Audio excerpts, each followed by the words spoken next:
बेहद मामूली से विवाद ने वसई विरार क्षेत्र की राजनीति में तूफान खड़ा कर दिया है, जिससे महाराष्ट्र नवनिर्माण सेना व शिवसेना उद्धव ठाकरे गट एक दूसरे के खिलाफ अचोले पुलिस स्टेशन में खड़ा नजर आ रहा है तथा बड़ी तादाद में दोनों ही पक्षों के कार्यकर्ताओं के चलते जहां अचोले पुलिस स्टेशन में माहौल बेहद तनावपूर्ण नजर आ रहा है, वहीं दोनों ही पक्ष एक दूसरे के खिलाफ आरोप प्रत्यारोप करते दिखाई दे रहे हैं। वहीं इस मामले में शिवसेना उद्धव ठाकरे गुट के अधिवक्ता अनिल चौहान, नम्रता ठाकुर तथा वरिष्ठ नेता शिरीष चौहान ने भी इस विषय में अपनी अपनी प्रतिक्रिया दी। प्रवीण भोयर ने साफ तौर पे कहा है कि वहाँ पर वो सिर्फ आपसे वार्तालाप करने आए थे। उन्होंने कहा कोई तोड़फोड़ नहीं की है, कुछ भी नहीं हुआ है। बस मैं एक बात कहना चाहूँगा कि वसई विरार में है ना, ये जो दहशत मची हुई है कि कायदा कानून पे कोई भी बात ना करते, भरोसा ना रखते हुए सीधा आके दहशत करना, किसी के ऑफिस में आके तोड़फोड़ करना, चर्चा के लिए 25-25, 30-30 लोगों को लेके आना, ये कौन सी चर्चा होती है? और आते ही सीधा गाली गलौज करके गला पकड़ना, महिला को धक्का मारना, महिला को गाली देना, कुर्सी तोड़ना, उसके साथ आए हुए जो गुंडे हैं उन्होंने तोड़फोड़ करना, ऑफिस में पूरा सिस्टम को तहस नहस करना।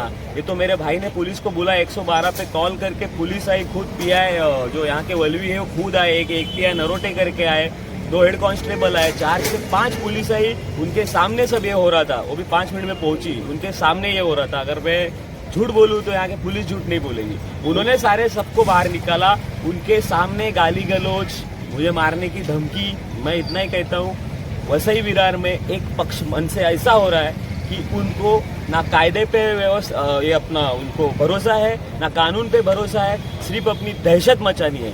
लेकिन हम लोकशाही मानने वाले लोग हैं, हम लोकशाही मार्ग से उसका विरोध करेंगे। कल से मैं लोकशाही के लिए सड़क पे उतरूंगा और लोकशाही और कायदा कानून बचाने के लिए एक कल से बहुत बड़ा संघर्ष और आंदोलन में अकेला खड़ा करूंगा। मेरे साथ मेरे सारे शिवसैनिक रहेंगे, मेरे साथ मेरे सारे दोस्त रहेंगे, सब मेरे सपोर्ट में रहेंगे। और उनका कहना है कि आपने निराधार आरोप लगाया। क्या निराधार आरोप लगाया? वो कानून है, कोर्ट है। अगर मैंने आरोप लगाया है, मेरे खिलाफ आप मुकदमा दायर करो, आप मेरे खिलाफ मानहानि का दावा दायर करो, मैं कोर्ट में जवाब दूंगा।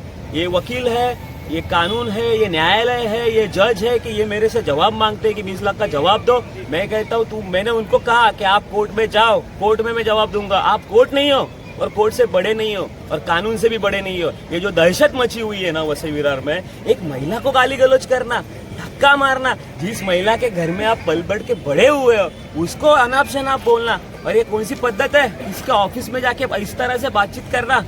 ये मैं कहता हूँ, हम लोकशाही मानने वाले लोग हैं, हम संघर्ष करने वाले लोग हैं। हमने बड़े बड़े संघर्ष किए हैं लोकशाही बचाने के लिए, कायदा कानून के लिए। इसके आगे भी संघर्ष करेंगे और मैं कल से इसी पे कायदा कानून के लिए ही कल से उपोषण, अनशन, जो मेरे से बनेगा मैं कल से स्टार्ट करूंगा, क्योंकि ये मेरे आत्मसम्मान की बात है। मेरे आत्मसम्मान पे ठेस पहुंची है। पुलिस की तरफ क्या इस मामले में एफआईआर दर्ज हो चुकी है? एफआईआर दर्ज हो चुकी है, लेकिन जो मैंने जो धाराएं मांगी थी वो पुलिस ने नहीं दी है। उसके लिए भी मैं उपोषण में बैठने वाला हूँ डीसीपी ऑफिस के बाद। ये एक लोकशाही को मतलब ललकारने की कोशिश की गई, धिक्कारने की कोशिश की गई। आज हम लोग सामान्य गौर गरीब लोगों के लिए झगड़ रहे थे। हम लोगों ने 500 से 600 महिलाओं का मोर्चा निकाला। उस मोर्चा के दौरान कुछ वैसी बातें हुई अगर उनके नेताओं के खिलाफ, तो उन्होंने कायदा से इसके ऊपर एक्शन लेना चाहिए। संविधान ने ये अधिकार दिया है हमें कि अगर कोई गलत कर रहा है तो उसके ऊपर एक्शन दो। ये षंड है जो आके 30-40 लोग आके सिर्फ 4 लोगों के ऊपर हमला कर रहे हैं। हम लोग बैठे थे, हम लोग चर्चा करने की कोशिश कर रहे थे। उसमें काफी सारे मनसे के अधिकारी थे, मनसे के पदाधिकारी। में कौन? मैं जब वहाँ पे पहुंची तो कुछ पदाधिकारी आके नाला सोपारी के, जिनको मैं नहीं जानती, वो बैठे हुए थे, उनकी चर्चा चल रही थी, तो मैं भी उस चर्चा में शामिल हुई। हम लोग एक अच्छे से चर्चा कर रहे थे। उतनी देर में प्रवीण भोयर की एंट्री हुई। प्रवीण भोयर ने डायरेक्ट भडव्या करके शुरू की, भडव्या आमच्या नेत्याला शिवी देतो। ये कौन सी बात है? अगर कुछ प्रॉब्लम है तो सुलझाओ। और उन्होंने इनका गला दबाया, मैंने खींचा और मैंने आगे हुई। तो गाली गलौज सभी साइड से, उनकी तरफ से गाली गलौज मुझे हुआ। आज प्रवीण भोयर को मेरे पापा वसंत भाई थी, उनके वजह से ये प्रवीण भोयर बड़ा हुआ है। और अगर तुम्हारी मनमानी तानाशाही ऐसे चलती रहेगी ना, उसका जवाब में मैं एक महिला खड़ी रहूंगी। ये गलत है। हम लोग सामान्य लोगों की प्रश्न लेके वहाँ पे खड़े हुए थे। अगर सच में आपको प्रॉब्लम है तो आप कायदे से मदद लीजिए, लेकिन ये कोई बात नहीं है कि आके शंडों की तरह 4 लोगों पे हमला किया जाए, 25 लोगों को लेके शंडों की तरह हमला किया जाए। इसका मैं धिक्कार करती हूँ, निषेध करती हूँ। इनका एक कार्यकर्ता आज भी खंडनी के गुना में अटका पड़ा है, उसके ऊपर केस हुई है, वो जेल में पड़ा है, आपको जानते होंगे। यही परिस्थिति उनके साथ ना हो, क्योंकि वहाँ पे हम लोग उसके लिए प्रोटेस्ट कर रहे हैं, हम लोग उसके अगेंस्ट खिलाफ हो रहे हैं। इनके अनधिकृत बांधकामों के ऊपर इनके पेट चलते हैं, ये एक और इनका ऐसा खंडनी का गुना ना हो, इसलिए हमारे ऊपर ये हल्ला किया गया है, ये मैं बोलना चाहूँगी।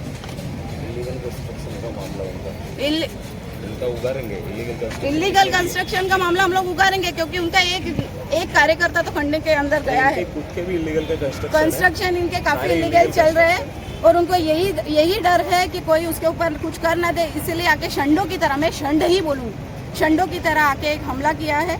4 लोग, मैंने उनसे रिक्वेस्ट करने की पहले कोशिश की कि 1 to 1 बात करें, आप और ये बेटे हम लोग सब बाहर चले, तो नहीं, गाली गलौज जो हुआ है वो सुनने लायक भी नहीं था।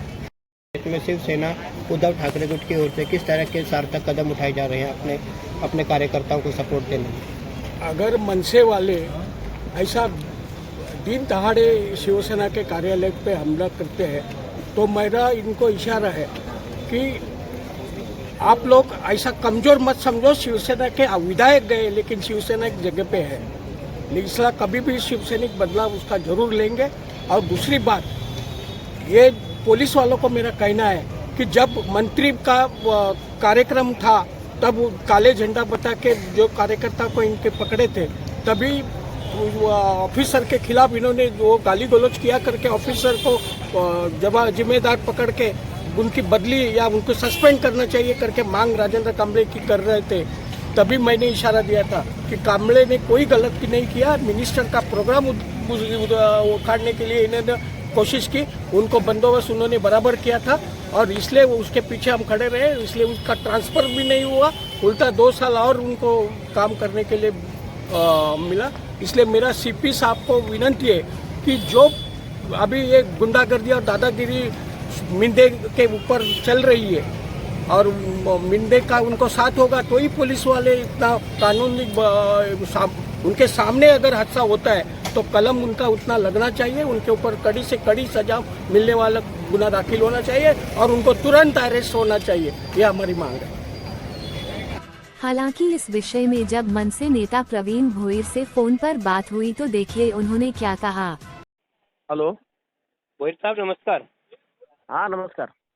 राज शर्मा बोल रहा हूँ, क्राइम रिपोर्टर टीवी न्यूज से। हाँ बोलिए बोलिए। ये एक आरोप लगा है आपके शिवसेना कार्यालय में घुस करके मारपीट का, छेड़छाड़ का, क्या मामला है, थोड़ा बताइए। मारपीट छेड़छाड़ ऐसा कुछ नहीं है। क्या हुआ मालूम है क्या, जैसा हमारे अविनाश यादव की उन्होंने अविनाश यादव की बात की कि वो लोग की यादव साहब हमारे इधर कॉर्पोरेशन में आते, स्टंटबाजी करते, 20 लाख रुपए लेके जाते, तो मैं उनको पूछने गया था मतलब क्या हुआ उधर। वो जो लेडी थी ना शिवसेना की, उन्होंने मुझे दोपहर को फोन करके बोला ठीक है अभी कुछ बात नहीं करते, शाम को 5 बजे 5:30 बजे मिलते और अपन उधर ही बात करते। बोलो ठीक कोई बात नहीं। फिर वो बात करने के लिए उन्होंने मुझे बुलाया था, तो मैंने एक ही सवाल उनको किया कि अगर आपने जो बात बताई है उसका कुछ पुरावा है तो आप बताइए, बराबर ना, नहीं तो क्यों आप ऐसा गलत बोलते हो आप। नहीं तो वहाँ पे घुसकर आप घुसे थे कार्यालय में, मारपीट हुई, ऐसा हुआ था कुछ? अरे मारपीट भी करनी नहीं थी तो कुछ तो हाथ में लेके जाता था, खाली हाथ थोड़ी जाता था।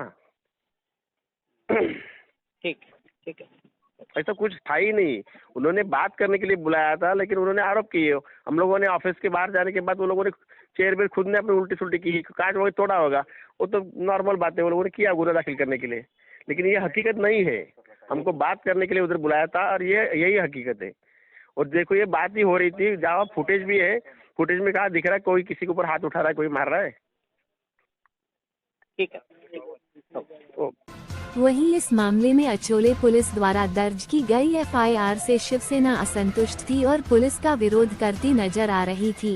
ये कुछ प्रकार नहीं है, ये लोकशाही है और हम यहाँ से लोकशाही से हम लोग उम्मीद करते हैं कि कानून से उम्मीद करते हैं कि हमें सही इंसाफ मिले, लेकिन ये लोग भी प्रॉपर कलम नहीं लगा रहे। क्यों नहीं लगा रहे मुझे नहीं मालूम। जब इंसान सही रहता है तो आँख से आँख मिलाता है, ये पुलिस मेरे आँख से आँख क्यों नहीं मिला रही है, ये मुझे जानना है। ये जो कलम लगने चाहिए वे क्यों नहीं लग रहे, क्या इनमें कमी है? नहीं, आपका ये पूछ- कहना है कि इस मामले में पुलिस अपनी भूमिका सही ढंग से नहीं निभा पा रही है? नहीं निभा पा रही है। जो कलम लगने जो, क्योंकि मैं साक्षीदार हूँ इनका, जब गला दबाए तो इनको मैंने खींचा था और मैं आगे हुई थी। ये मैंने ये किया है तो कलम क्यों नहीं लग रहे वहाँ पे? ये लगने चाहिए, ये क्यों नहीं लग रहे? ये मेरा सवाल है। वहीं अब देखना होगा कि मनसे व शिवसेना के इस विवाद से क्षेत्र की राजनीति में क्या प्रभाव पड़ेगा।